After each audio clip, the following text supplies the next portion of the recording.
वह यहाँ वहाँ घूमता था, उसकी मम्मी उसे कुछ नहीं बोलती थी। बस उसकी मम्मी चाहती थी कि वो पुलिस बने, इसलिए उसकी मम्मी उसको कुछ नहीं बोलती थी। एक बार वो अपने पड़ोसन के घर गया। उसके पड़ोसन में एक लड़का रहता था जिसका नाम शंकर था। वो उसका बेस्ट फ्रेंड था, इसलिए उसने उसके घर पर जाकर खेलना पसंद किया। तभी उसे उसकी गाड़ी पसंद आई तो उसको चोरी करके अपने घर ले गया। तभी उसने अपने मम्मी को दिखाया और कहा, मम्मी देखो, मेरे दोस्त के घर से मैंने ये लाया। ये सुनकर उसकी मम्मी ने उसके समझाने के बजाय उसको कहा, जाने दो, खेलो बेटा। ऐसे ही कर वो हमेशा चोरी करता था। उसकी मम्मी कुछ नहीं बोलती थी।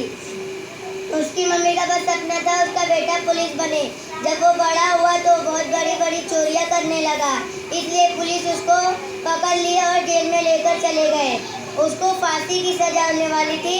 तभी उससे पूछा गया, तुम्हारी अंतिम इच्छा क्या है? तभी उसने कहा कि मुझे मेरी माँ से एक बार मिलना है।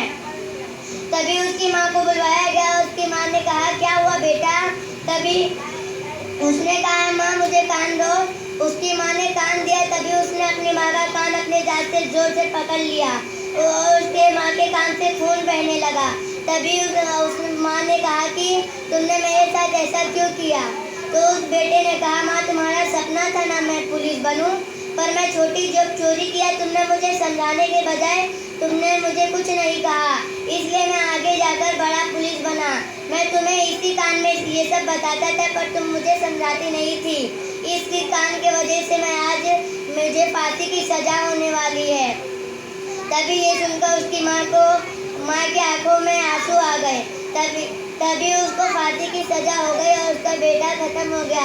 इस कहानी से हमें ये सीख मिलती है, कभी भी हमें चोरी नहीं करना चाहिए। अगर हमारा दोस्त या कोई और चोरी कर रहा है तो उसे हमें समझाना चाहिए।